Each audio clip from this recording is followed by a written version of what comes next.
வானம் திறந்தே இருக்கும். இன்னொரு ஹதீஸில் வரும், பிள்ளைகள் பெற்றோர்களுக்காக கேட்கக்கூடிய துவாவில் எந்த தடையும் கிடையாதுன்னு சொல்லி வரும்.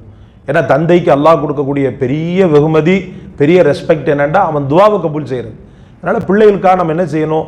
யா அல்லாஹ் என் பிள்ளைகளுக்கு படிப்பை கொடு, ஆரோக்கியத்தை கொடு, கல்வியை கொடு கேட்குறோம்.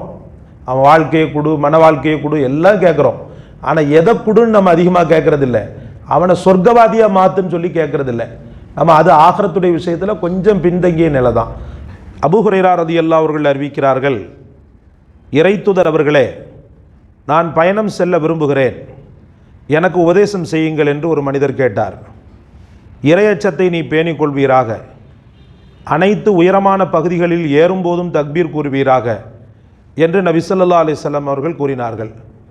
அவர் புறப்பட்டு சென்றதும், இறைவா அவருக்கு பயண தூரத்தை சுருக்குவாயாக, அவரின் பயணத்தை எளிதாக்குவாயாக என்று நபி ஸல்லல்லாஹு அலைஹி வஸல்லம் அவர்கள் துஆ செய்தார்கள். திருமிதி. ஒரு பயணத்தில் நபி ஸல்லல்லாஹு அலைஹி வஸல்லம் அவர்களோடு இருந்தோம். ஓடை பகுதியின் மேடுகளில் நாங்கள் ஏறும்போது லா இலாஹ இல்லல்லாஹ் அல்லாஹு அக்பர் என்று கூறுவோம். எங்களின் சப்தம் கூடியது. அப்போது நபி ஸல்லல்லாஹு அலைஹி வஸல்லம் அவர்கள், மனிதர்களே, நீங்கள் அமைதியை கடைபிடியுங்கள், நீங்கள் செவிடனையோ உங்களை விட்டு மறைவானவனையோ அழைக்கவில்லை, நிச்சயமாக அவன் அல்லாஹ் உங்களோடு இருக்கிறான், நிச்சயமாக அவன் கேட்பவனாக நெருக்கமானவனாக இருக்கிறான் என்று கூறினார்கள். புகாரி, முஸ்லிம். அபூ ஹுரைரா ரலியல்லாஹு அவர்கள் அறிவிக்கிறார்கள், 3 பேரின் துஆக்கள் ஒப்புக்கொள்ளப்படுபவைகளாகும், அவற்றில் சந்தேகமும் இல்லை. 1, அநீதி இழைக்கப்பட்டவனின் துஆ. 2, பயணியின் துஆ. 3, தந்தை தன் மகனுக்காக செய்யும் துஆ என்று நபி ஸல்லல்லாஹு அலைஹி வஸல்லம் அவர்கள் கூறினார்கள். அபூ தாவூத், திருமிதி. அல்லாஹ்வின் நல்லடியார்களே, இந்த 3 துஆக்கள் விஷயத்தில் பெருமானார் ஸல்லல்லாஹு அலைஹி வஸல்லம் அவர்கள் பயப்பட சொன்னார்கள். 1, அநீதி இழைக்கப்பட்டவனுடைய துஆ, அவனுடைய துஆவையும் பயப்படணும். அநீதி இழைக்கப்பட்டவன் முஸ்லீமாக இருக்கணும் அப்படின்ற அவசியமே இல்லை. அநீதி இழைக்கப்பட்டவன் ஒரு மாற்றானா இருக்கிறான், சிலைகளை வணங்குறான். ஆனால் தெய்வம்னு சொல்லி அவன் கூப்பிடக்கூடிய நேரத்தில் அவன் சிலையே கூப்பிட்டா கூட தெய்வம் என்ற ரீதியில் இருக்கக்கூடிய அல்லாஹ் தான் அவனுக்கு பதில் தருகிறான்.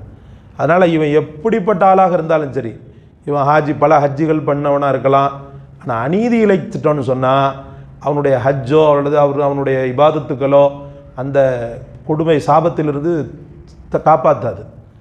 2வது யாருன்னு சொல்லி பார்த்தீங்கன்னு சொன்னால் பயணியின் துவா. பயணியின் துவா இந்த அளவுக்கு பெரிய அளவுக்கு சொல்ல காரணம் என்னன்னு சொன்னால், பயணம் அப்படின்றது ஒரு பெரிய ஒரு கஷ்டம், ஒரு ஜிஹாது மாதிரி தான். அது நினச்சா ஃப்ரீயாக உட்காரவும் முடியாது. இப்போம்ல உங்களுக்கு வசதி வாய்ப்பு வந்திருக்கு, பஸ்ஸுகளில், ட்ரெயின்களில். அந்த காலத்துலலாம் பார்த்தீங்கன்னு சொன்னால் ஒட்டகத்தில் தான் போவாங்க. ஒட்டகத்தில் போகிறதெல்லாம் பயங்கரமாக முதுகு வலிக்கும். ஏன்னா அதை ஆடி அசைஞ்சு போகிறதுக்குள்ளே நம்ம ஒரு வழியாயிடுவோம். அதனால தான் ரசூலுல்லாஹி ஸல்லல்லாஹு அலைஹி வஸல்லம் துன்பத்தின் ஒரு துண்டு அப்படின்னு சொல்லி சொன்னாங்க. பயணத்தை துன்பத்தின் ஒரு துண்டு அப்படின்னு சொல்லி சொல்ல காரணம் என்னென்னு சொன்னால், நினச்சபடிலாம் உட்கார முடியாது, நினச்சபடிலாம் நம்ம பயணம் செய்ய முடியாது.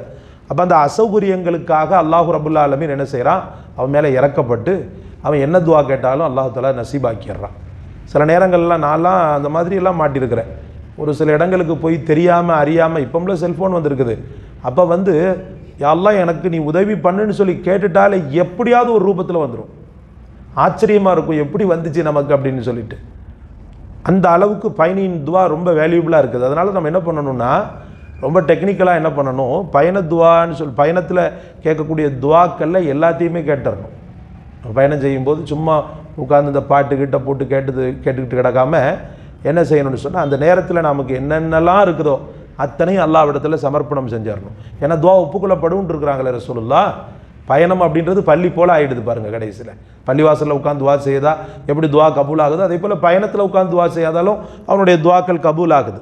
அப்போ எல்லாத்தையுமே நம்ம என்ன செய்யலாம், நம்ம பிள்ளைகளுக்காக, நமக்காக, நம்முடைய எதிர்காலத்திற்காக, ஆகிரத்துக்காகலாம் அல்லாஹ்விடத்தில் கேட்க தயங்கக்கூடாது. 3வது, தந்தை தன் மக்களுக்காக, மகனுக்காக அல்லது மக்களுக்காக கேட்கக்கூடிய துவா. அதில் எந்த தங்கு தடையும் கிடையாது. வானம் திறந்தே இருக்கும். இன்னொரு ஹதீஸில் வரும், பிள்ளைகள் பெற்றோர்களுக்காக கேட்கக்கூடிய துவாவில் எந்த தடையும் கிடையாதுன்னு சொல்லி வரும். ஏன்னா தந்தைக்கு அல்லாஹ் கொடுக்கக்கூடிய பெரிய வெகுமதி, பெரிய ரெஸ்பெக்ட் என்னென்னா அவன் துவாவை கபூல் செய்கிறது. அதனால் பிள்ளைகளுக்காக நம்ம என்ன செய்யணும், யா அல்லாஹ் என் பிள்ளைகளுக்கு படிப்பை கொடு, ஆரோக்கியத்தை கொடு, கல்வியை கொடு கேட்குறோம்.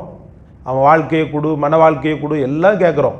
ஆனால் எதை கொடுன்னு நம்ம அதிகமாக கேட்குறதில்ல, அவனை சொர்க்கவாதியாக மாற்றுன்னு சொல்லி கேட்குறதில்ல. நம்ம அது ஆகிரத்துடைய விஷயத்தில் கொஞ்சம் பின்தங்கிய நிலை தான். பெரும்பாலும் அவனுடைய இந்த உலகத்தின் துன்பங்கள் தான் நம்ம கண்களுக்கு தெரியும். அவன் படக்கூடிய கஷ்டத்தை பார்த்துட்டு தந்தை என்ன செய்வார், பொறுமுவார். அவன் எதிர்காலத்துக்கு என்ன பண்ண போகிறான்னு தெரியலே, நான் நல்லா வாழ்ந்துட்டேன், நான் நல்லபடியாக சம்பாதிச்சிட்டேன், இவன் என்ன இப்படி இருக்கிறான் அப்படின்ட்டு உலகத்தை பற்றி உள்ள கவலைகள் தான் நம்முடைய தந்தைகளில் பெரும்பாலான நபர்களுக்கு மேலோங்கி நிற்குது. ஆகிரத்துடைய கவலை, அவனை சொர்க்கவாதியாக மாற்றணும் இறைவா, அவனை என் பிள்ளைய நரகத்தில் போட்டுறாத, அவனுக்கு நல்ல தர்பியத்தை கொடு, அவன் உள்ளத்தை உன்பக்கம் சாயவை என்று சொல்லி கேட்கக்கூடிய தந்தைகள் ரொம்ப அபூர்வமாகிவிட்டனர் சகோதரர்களே. அல்லாஹ் ரபுல் இஸ்ஸத் நபிகள் நாயகம் ஸல்லல்லாஹு அலைஹி வஸல்லம் அவர்களால் வாழ்த்து சொல்லப்பட்ட, துஆக்கள் ஒப்புக்கொள்ளப்பட்ட இந்த நன்மக்களில் ஒருவராக நம்மை ஆக்குவானாக.